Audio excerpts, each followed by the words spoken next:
Alison and I have had a couple of chats in the past about the work that she does with pain, and I just wanted to take some time to get some of this recorded. It's really interesting the work that Alison's done looking at the causes of pain and how people feel about pain. So we've got a couple of headers that we're going to use just now to steer our conversation. But really, I just want to hear more about Alison's perspective on this. So, Alison, tell me how you started this interest. Where did it come from in looking at people's pain? That's a good question. I don't really know, to be honest. I used to do a lot of mountain biking and snowboarding, canoeing, that kind of thing, and I wasn't very good at any of those things, so I fell over a lot.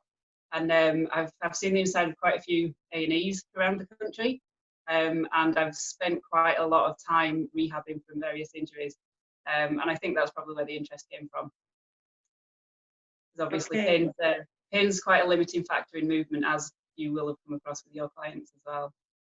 Well, I've experienced quite a lot of enduring pain in my life. I've had back pain for, well, 13 or 14 years, and eventually I had surgery, which made a huge difference. But I still do get episodes of back pain, and there are lots of things that I can't do.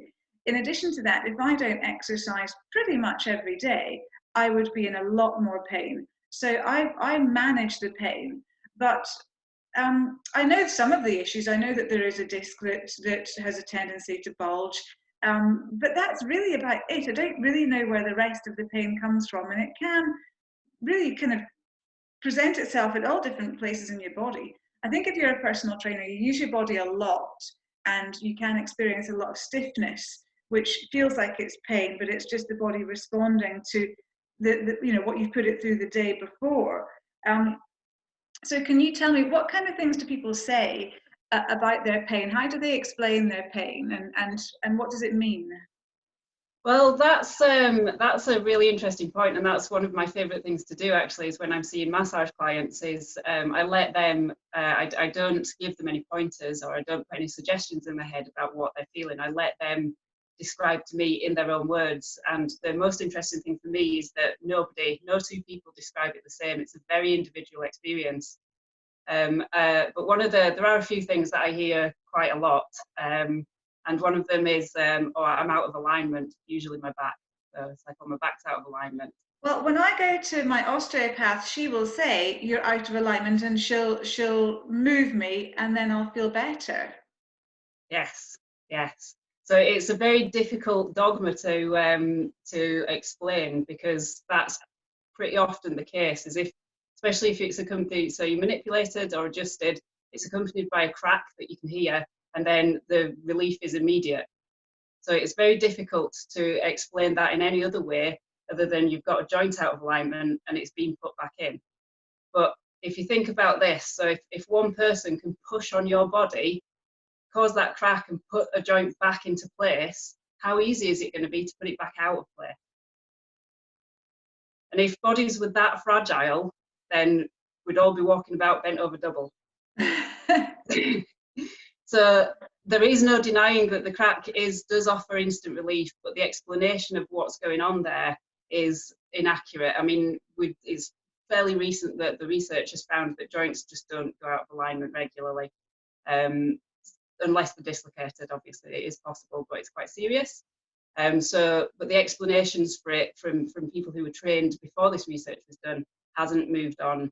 And it's an easy thing for people to grasp, to say, oh, a joint's out of alignment, I've put it back in, you'll be okay now. But what is more likely to happen there, because presumably eventually the pain will come back again, and then you go and get cracked again, and it feels better again. Well, yeah. I go every 6 weeks. Well, I won't be over the COVID-19 disaster, but I go every 6 weeks, and I find that as long as I go regularly, it's only if something daft has happened that I need too much of this kind of thing. So I think between her and my work, we managed to keep it pretty much in place. But I do have a lot of clients who as you say, don't, and they will regularly go back just for that crack. And there's absolutely nothing wrong with that. Nothing wrong with that at all. And it's good to have regular treatment to maintain, especially in your line of work, if it keeps you on the straight and narrow, if it keeps you on track for what you're doing. But yeah, people that I see, usually that have been to see another healthcare practitioner and have been told that a joint is out of alignment and that they need to be cracked to put back in place, then I have to challenge that belief and try to explain that joints don't go out of alignment that easily, and that the immediate relief is probably more to do with a change in perception. So joints certainly feel like they're out of place, and the crack probably does offer relief, and it can feel like it's gone back in. That's definitely how it can feel, but in an actual fact, it's probably a whole load of things. So it's the trust that you're placing in your healthcare practitioner. It's the fact that you're doing something for yourself as well, so a bit of self-care, the environment that you're in, the context that it is, because if you're just walking down the stairs or getting out of bed and your back cracked, it's a different context, so you might be a bit, ooh. Whereas if you deliberately, if you've seen somebody who's had years and years of training, you're paying them money, you trust them, they crack your back, it's a much different experience. So all of these things are factors in why that kind of treatment works. And it's the same with massage. I mean, it's quite unusual for a massage therapist to say that massage therapy doesn't actually physically change any structures in the body, because I myself was trained that that's what some massage techniques did. I now know that that's not true. And so I try to explain to people that yes, it'll make you feel better, but this isn't what's happening. I'm not actually changing anything. It's more likely that I'm changing your perception, either on a conscious or subconscious level, of how that part of your body feels. And that's what makes you feel better. Okay, that's kind of hard to hold on to. I mean, I know when I go for my massage, I'll get, you know, a good kind of 40-minute massage and then some very gentle manipulation that sometimes does or doesn't crack. You know, it doesn't always make that kind of popping noise. And I know that it's not just the one or the other. It's the whole event, like you say. It's everything surrounding it that makes you feel better. I also know that by the time I've got home, sometimes I feel as if I've stiffened up quite a lot from there too. So I think a lot of it is the relaxation as well. But when you talk about the perception of pain, that's really interesting. How do different people perceive pain then? Well, I can give you a couple of examples of how people describe it to me. There's the usual kind of sharp, stabbing, burning. Some people say that it feels like it's not there. So it's like a shoulder pain, for example. Say it feels like my body stops here, and this isn't there, or it's blurred. You know when a TV, I don't know if TVs still do it because I don't have one. TVs used to, when they weren't tuned, they'd have like that snowstormy thing. Get that kind of sensation in relation to pain, and quite often nervy pain. So someone would describe it as nervy pain. I often ask, how do you know that it's a nerve, or why do you think that it's a nerve? And usually I'll get some kind of electrical response to that. So they describe it as... I had a client who described his nervy pain as having a fizzy leg. Yeah. Yeah. That's a good one. I like that. I like that. And so now I can say, well, does your leg feel fizzy? Okay, let's go back into the back extensions or whatever is helping get rid of that. Once had a lady who had she had some really long-term ongoing back pain, sciatic pain that affected one side, and she described it as having a bulldog chewing her leg. And the only time, she said, the bulldog can't swim because the only time that I don't feel it is when I'm swimming. So, pain's weird. It's weird. It's all weird. So what are the other things that people say? You know, I'm out of alignment. What other kind of things do people say to describe their pain? Another one of my favourite things, and it'd be interesting to get your take on this as well, is I have bad posture. I hear that from a lot of people. I get I don't stretch enough, or I have bad posture. I'm like, well, how much stretching is enough? How much do you need to do? Quantify that. And secondly, bad posture. I don't think there's any such thing as bad posture. There's sitting in the same posture for a long time, but that's different to having bad posture. Have you ever heard the saying, your best posture is your next posture? No, but I'm going to use it now. Yeah, isn't it? Yeah, I stole it off someone else. I can't remember who. I think it was Adam Meekins. So credit if he's watching this. But yeah, so it's not so much I presume people mean by bad posture that they're sitting slouched, rounded shoulders, low back rounded out, which is fine. I mean, I'm sat like that right now, but I keep mixing it up. I keep changing my posture ever so slightly, and that's the key. That I try to get that across to people, is that it's not so much the posture that you sat in, it's how long you sat in it for. Because Well, I all think the stuff about, sorry, go on. that's an interesting point, because this last week I've been teaching online, not being able to be with my classes. And as a result, I've been staring at a computer screen. And at the end of the day, I get a really sharp pain in the back of my neck, and I've been having to roll myself out on foam rollers. And I know I've just been spending too much time in that one position, and it's not, it's not a healthy position. I'm not letting the body have its natural space. Yep, I got exactly the same thing when I was a student. 3 years of it, a strength and conditioning degree, and the irony was that I spent most of that time sitting. But then some people seem to be able to sit at a desk all day and be fine. With my back, I simply wouldn't be able to do that. It's just not possible for me. So how do some people manage to do desk jobs and not experience pain? Tolerance. James, my partner, he's a gamer. He can spend hours at a time sat in front of a computer, and he does occasionally complain that his back hurts, but never when he's gaming, only ever when he's working. Uh-huh. Which again probably comes down to context. He's so focused when he's gaming, especially when he's gaming online with other people. I'm guessing that he's kind of so focused and distracted that he doesn't really notice. Whereas if he's working, he might not be particularly enjoying the task that he's doing, and therefore the overriding feelings then start coming in. It's like, oh, my backside hurts, my back hurts, whatever. So a lot of it can be down to context. And some people just can endure certain positions, better than others. Without stiffening up, without feeling stiff. So that was the other thing you said. People say I'm too stiff. Yes. I mean, right now, as I sit here, I've crossed my legs, but my hips are starting to get sore. So I need to move again now, but that's only been a few minutes. Yeah, I'm exactly the same. I can't stay in the same position. I can't sit still for long. I've got to be moving. That's why, yeah. Why can some people, why can some people tolerate this and others can't? It probably comes down to a lot of things. Maybe a little bit of personality. They're actually happy to be sat doing that. They're less motivated to move. They don't do a lot of exercise anyway, so they're more adapted to being sedentary. There's probably lots of different reasons. I could talk all day long about that.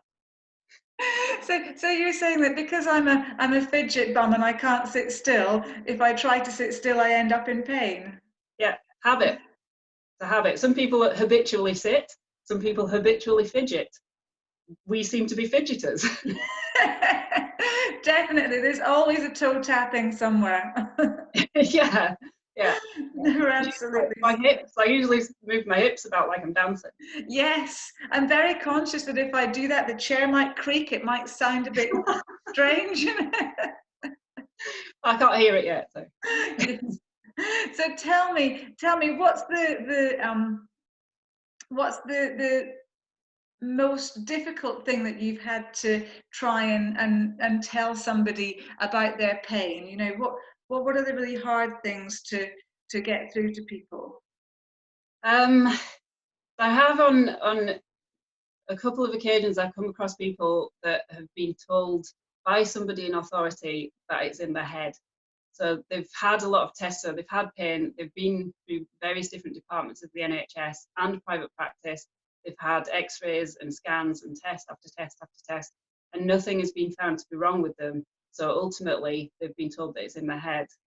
And that's quite it's pretty tragic, to be honest, and it's quite a difficult one to convince somebody that it is in their head, only in the sense that their brain is in their head, because all pain is produced by the brain.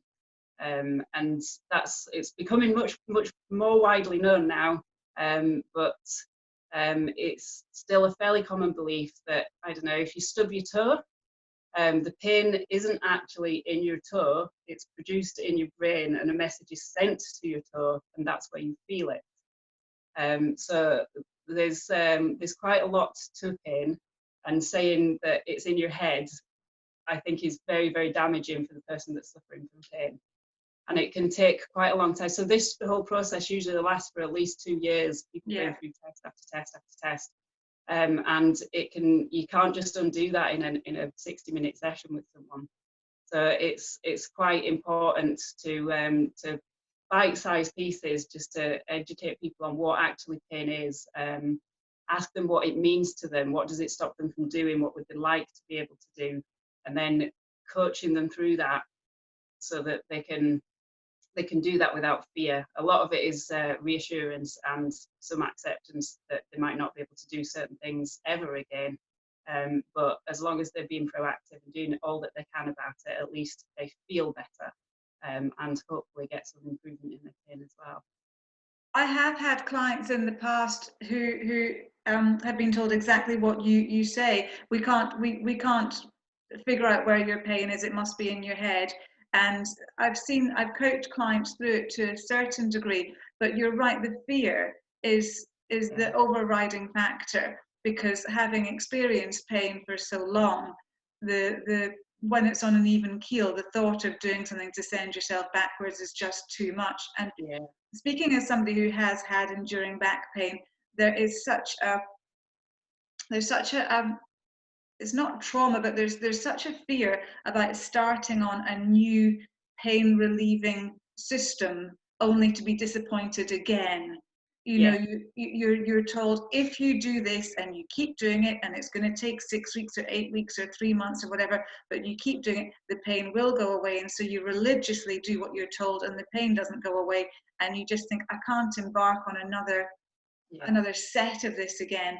So understanding a little more about the pain and why you're feeling it must be a big mental relief to people. Yeah, for some people. And that's one of the challenges, is that everybody is an individual, and asking somebody what is pain, can you say what pain is, you'll get as many different answers as there are people. And what that pain means to them is, again, there's so many different answers to that. But finding, I've completely lost track of what I was saying there. Sorry, I was getting cold and thinking about where my hoodie was. Right, put me on the right track and I'll do that again. Get yourself warmed up. We're talking about the perceptions of pain, and how you're having to take these long stages to try and get over it, but understanding the mental aspects of why you're feeling the pain must make a big difference from a psychological perspective. It must give you more strength to be able to embark on a course of recovery. Yeah. And I really don't like the word empowered, because I think it's been overused quite a lot recently. But that is what I try to do, is to give people control, to give them the control over their pain, and answer questions, so I can, to the best of my ability, know the reading and the knowledge that I now have of pain. And I am by no means an expert, just I'm really interested, and I've done quite a lot of CPD in it now. But to share that knowledge with people so that they can understand why they hurt, so that they can stop blaming it, or blaming things, and they can take ownership that there is something that they can do, and they don't have to rely on drugs or repeatedly going back to see back to the hospital or back to see a healthcare practitioner or whatever. I'm doing myself out of a job, but I seem to be busy enough. So I think there are enough people in pain. You'll be all right for a while. I know I seem to get quite a lot of word of mouth recommendations, because hopefully what's happening is people go away quite happy that they can manage until they can't, and then they pass that on to their friends, and then their friends come to see me, and then but yeah, it's good to get help. And I know myself that especially when I'm doing quite a lot of weightlifting, I get quite muscular soreness, and foam rolling can only do so much, and sometimes I just feel like I want a good massage, and it's great and it makes me feel better. But there is so much that you can do yourself, and that's the key thing for people in pain, is usually that they've got fear. You'll have heard of fear avoidance, particularly with movement. So certain movements, they don't want to aggravate pain, or certain movements are painful, and it's just that particular movement or position that they get pain. So it's working with that person, finding out what positions they can do safely or without fear, and then poking the bear. That was off Greg Lehman. I went on a course by Greg Lehman. That was quite a lot of poking the bear.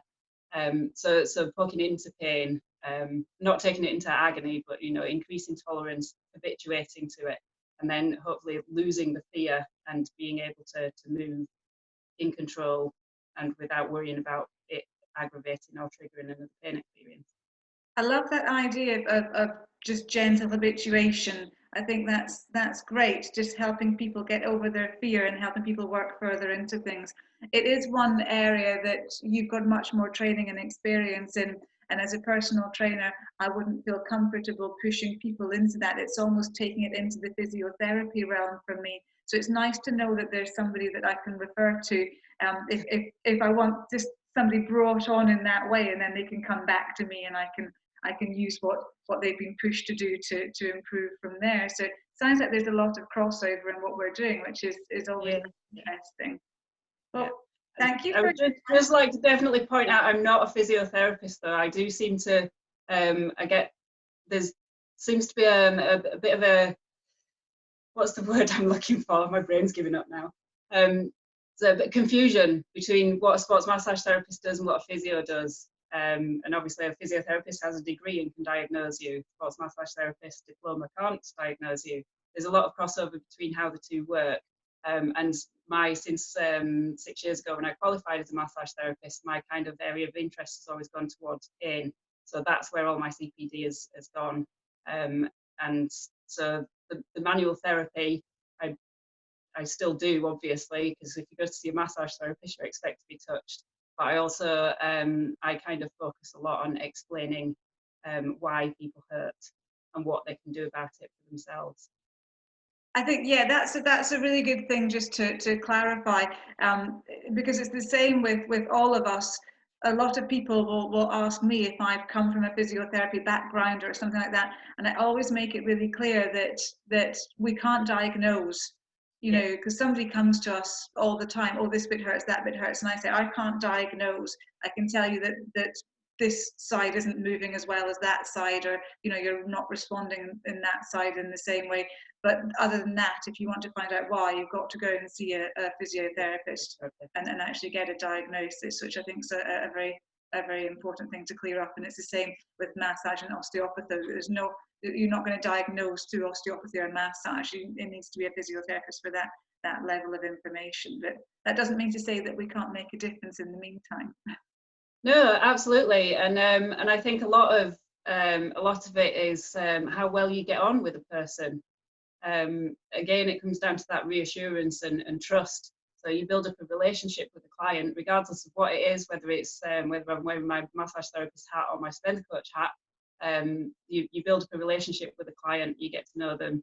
You get to know how they like to work, and then with that trust, you can kind of work towards a common goal, if you like. But yeah, I always refer on if there's something that's out of my remit. Although I do quite often. You probably get this as well. If like you've got people that have got a good relationship with you, and they're like, "Oh well, can't you do anything about it?" Or I don't think I'll go and see a physio. I'm not going to go to the doctor or whatever. I'll just wait and see. We'll just keep doing what you said to do. It happens all the time. I just make it really clear that I cannot diagnose that if this bit hurts and it feels tight, then yes, you can try and loosen it off. You can move it more, and so I'll show them gentle movements and make sure that they don't work into any great pain. But I have a general rule. If it hurts while you're doing it, but it stops when you stop, you're probably going to be okay. If it hurts when you're doing it and it's still there when you stop, that's not a good idea. If it hurts before you begin, then we're going to have to be a bit more careful, and you should really go and see somebody. So that tends to be my kind of ruling. It's a little bit different with the back pain because there are so many things that are related to that, and I do have slightly more qualifications on that, so I've got a bit more information. But yeah, it's about building that rapport, and if you just chase somebody into pain, you're not going to get that rapport anyway. No, and you're probably going to immediately lose their trust. Yes. And we don't If, want that. yeah, if you're going to work on habituating people into pain, you need to explain what you're doing before you get them to do it. And not just try this. How does that feel?